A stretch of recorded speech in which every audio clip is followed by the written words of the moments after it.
Ẹ̀yin èèyàn lé èwo lẹ ṣe ẹ káàbọ̀ sí Mashola Gist TV o ṣé àlàáfíà ni ẹwà gbogbo lè ń kọ́ gist tèmi bí a ṣe gbọ́ wọ́n ní àǹtí wàhálà wọ́n ní ṣe náà gba Àkúrẹ́ lọ o wọ́n ní wọ́n lọ bá Queen Naomi ní church wọ́n ní ṣe ni wọ́n yí nílẹ̀ tán ní kí Queen Naomi kan forgive wọn wọ́n ní àǹtí wàhálà wọ́n ní ṣe ni wọ́n bẹ́ speaker o wípé àwọn lálàá wípé lójú àlá yẹn wọ́n ní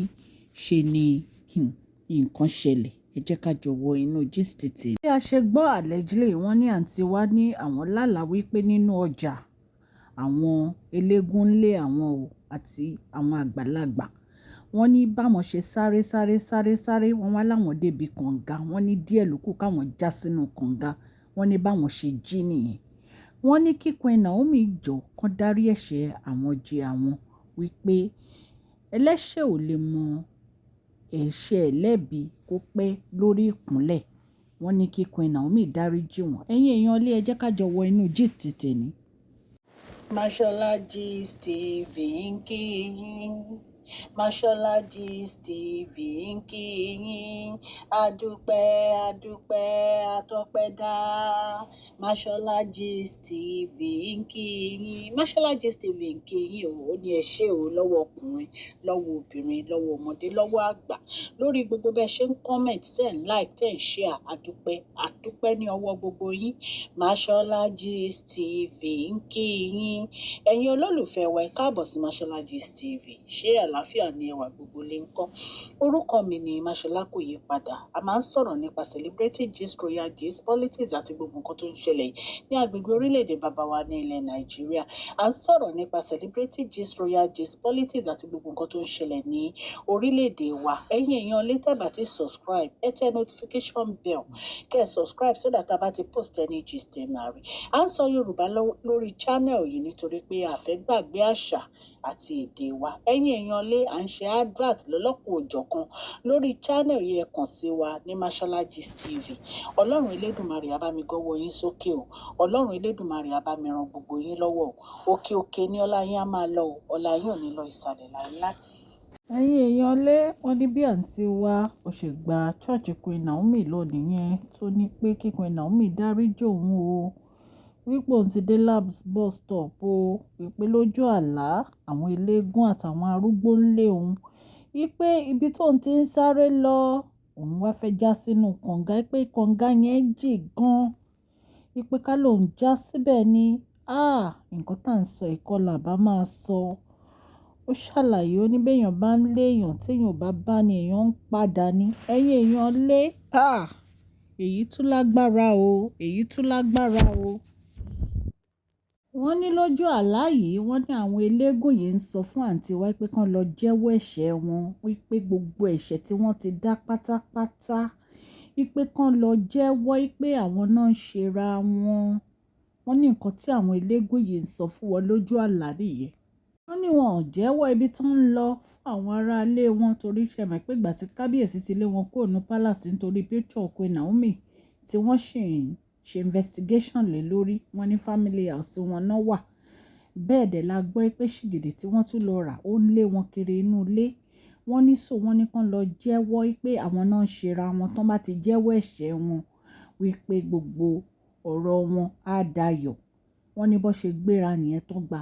ọ̀dọ̀ Queen Naomi lọ ní Àkúrẹ́ wọn ní church ni wọ́n ti lọ bá Queen Naomi ẹ̀yin èèyàn lé ẹ̀rí pé èyí tún lágbára wọ́n ní bó ṣe dé church Queen Naomi wọ́n ní ṣe náà ń yíra mọ́lẹ̀ pé kí Queen Naomi dáríjì àwọn o àwọn ọmọ ẹ̀ pé àwọn ti ṣe Queen Naomi o wípé ọmọdé ò lè mẹ̀kọ́ jẹ kó má ra lọ́wọ́ wọ́n ní Queen Naomi ní ọmọdé kẹ̀ ṣé èmi àti yín àwa wà nù ẹgbẹ́ ni ẹ jù mí lọ àwọn ò ń ṣe àgbàlagbà o gbogbo yín lẹ ju àwọn lọ wọ́n lọ ní ẹ ti jù wá lọ́nú ẹ̀mí o ọlọ́run lò yín o èèyàn ọlọ́run ní wọ́n ní bẹ́ẹ̀ dẹ̀ ni àǹtí wa arú bẹ̀rẹ̀ sí í kà náà bẹ̀rẹ̀ sí í sọ pé ọlọ́run ló Queen Naomi o àwọn ju àwọn lọ o àwọn ò fi ojú Queen Naomi gbolẹ̀ wípé ìyálé náà jẹ́ fáwọn o lóòótọ́ àwọn lè jù wọ́n lọ lọ́jọ́ orí ṣùgbọ́n ibi àgbà ni Queen Naomi wà wọ́n ní àǹtí wa bá bẹ̀rẹ̀ sí í rojọ́ wọ́n ní àǹtí wa Aro tún tẹ̀síwájú pé tí Queen Naomi ò bá dáríjì àwọn ò ní ní ìfọ̀kànbalẹ̀ o, àwọn ò ní ní free mind o. Nǹkan ti dàrú ju bí Queen Naomi ṣe ń rò lọ o. Ah, wọ́n ní ṣe ni Màmá Tadé ní ká wò ń wò wọ́n pé kí ló dé, kí ló ṣẹlẹ̀? Èwo ni ìdọ̀bálẹ̀, èwo ni ìkan máa tọrọ ìdáríjì ẹ̀ṣẹ̀ lọ́wọ́ àwọn all the time wípé kí olórí wa Aro kó dìde o, kó gba palace lọ kó lọ bá àwọn elder, kó lọ máa sọ gbogbo iṣẹ́ tó ọwọ́, gbogbo nǹkan tó ti ṣe tó jẹ́ ẹ̀ṣẹ̀ kó lọ máa kà fún àwọn elder yìí pé àwọn ò ní èèyàn kankan láti fi ẹjọ́ ẹ̀sùn pé wọ́n ò ṣe àwọn o, àwọn ò dẹ̀ báyàn kankan jà, àwọn ò báyàn kankan wíjọ́ pé kán jọ kán má wá sí church àwọn ọmọ, kán dẹ̀ má wá sílé àwọn ọmọ torí pé kò sí nǹkan kan tí ìkankan nínú wọn ṣe fáwọn. Wọ́n ní kí wọ́n gba palace lọ kán lọ sọ gbogbo ọ̀rọ̀ wọn fún àwọn elder o, ipá àwọn ò kí ń ṣe elder, àwọn ò kí ń ṣe kábíyèsí, àwọn ò kí ń ṣe gbogbo àwọn olóyè, wípé àwọn ò báyàn kankan jà, àwọn ò báyàn kankan bínú o, wípé jẹ́jẹ́ àwọn làwọn ń lọ o, wípé òun ò mọ ibi tí àǹtí wa Aro tó lọ ti fi ẹsẹ̀ kọ́ o, wípé òun ò bínú sí anybody o, òun ṣe iṣẹ́ olúwa òun dẹ̀ ń lọ jẹ́jẹ́ òun, wípé nǹkan tí àǹtí wa bá fẹ́ ṣàlàyé wípé kó lọ ṣàlàyé fún àwọn elder, wípé gbogbo wọn náà ju àwọn òun lọ o, wípé òun ò dẹ̀ ń ṣe ẹni tó ń yájú ságbà, wípé kí àǹtí wa jọ nítorí Ọlọ́run kán yọ̀ǹda àwọn, kán dẹ̀ má kó